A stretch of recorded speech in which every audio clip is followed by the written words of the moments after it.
Hello friends and patrons, Rob Caskie again. We had a wonderful chat last night, part of my monthly program with patrons to have an informal live chat on Zoom.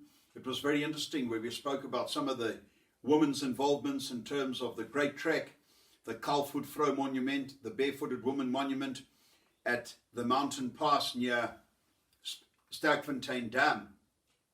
And then the conversation went to some wonderful other topics, including the crake that you drink whiskey from and the traditional materials that those vessels are made from, and so forth.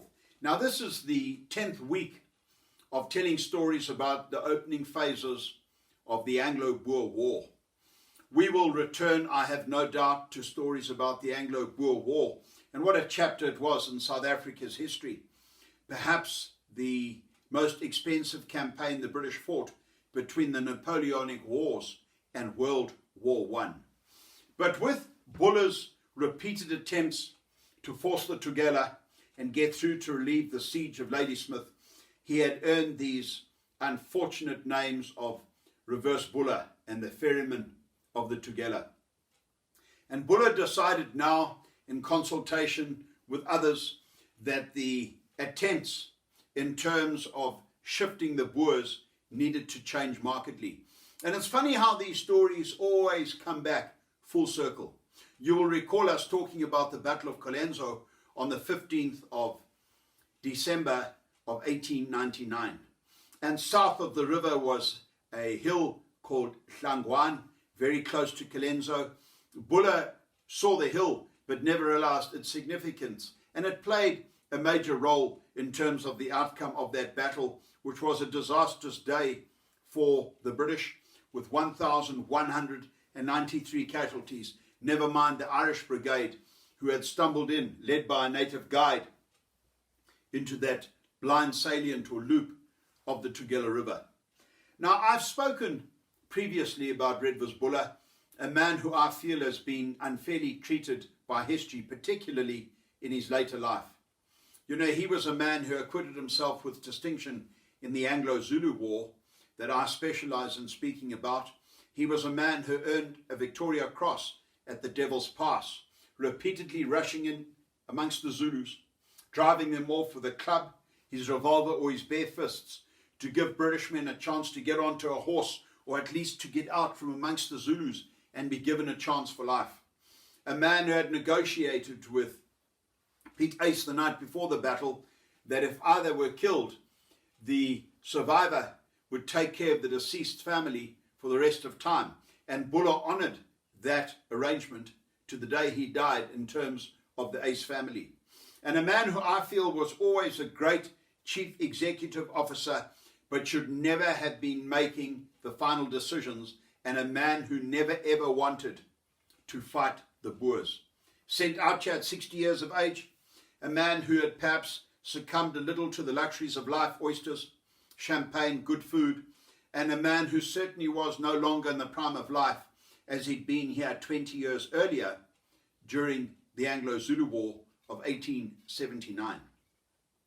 And they realize now that the way to try and dislodge the Boers and roll up the Boer defenses along the Tugela would be to provide an incredible barrage with artillery fire that would fall just ahead of advancing infantry. And in so doing, they could pulverize the Boer trenches and get the Boers to withdraw or be forced to withdraw, and the infantry would then hold that ground.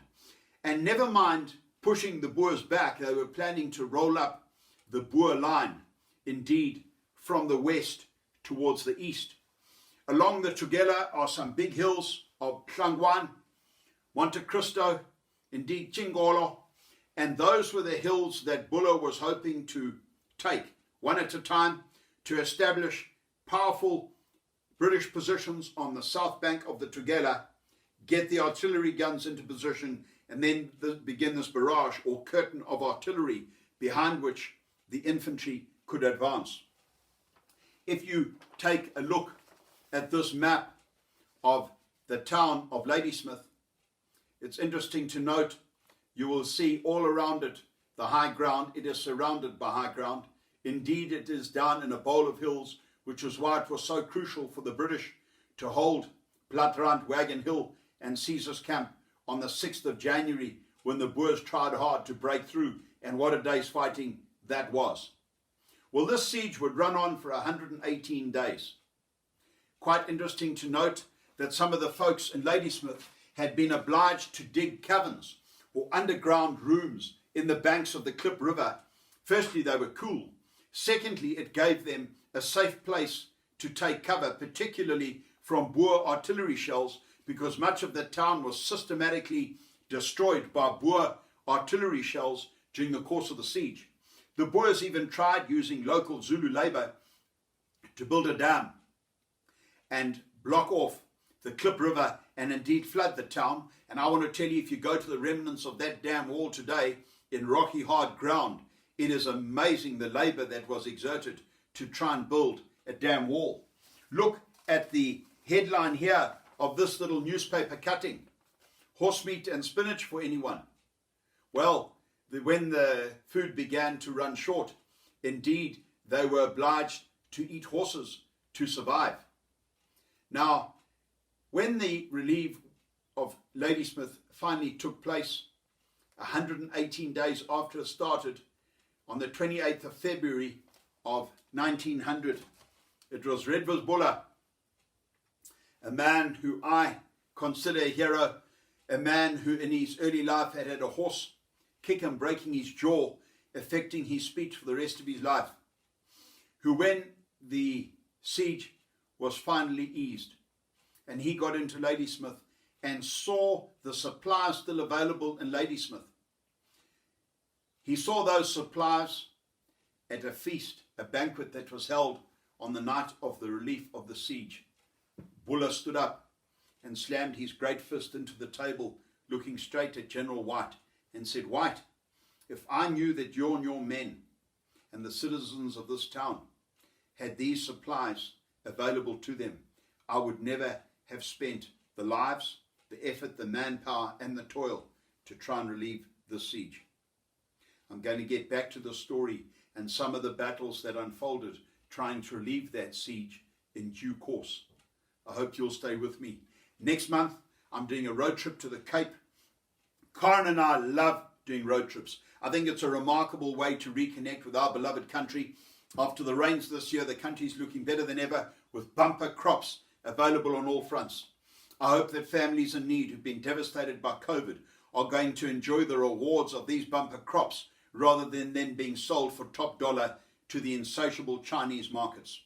And down in the Cape, I have some wonderful friends who have agreed to join me for a little interview. And I'm going to interview them about various aspects of their lives and what makes them particularly interesting, to try and intersperse with my stories on Patreon, to mix it up a little, and I hope make it more interesting and appealing for you.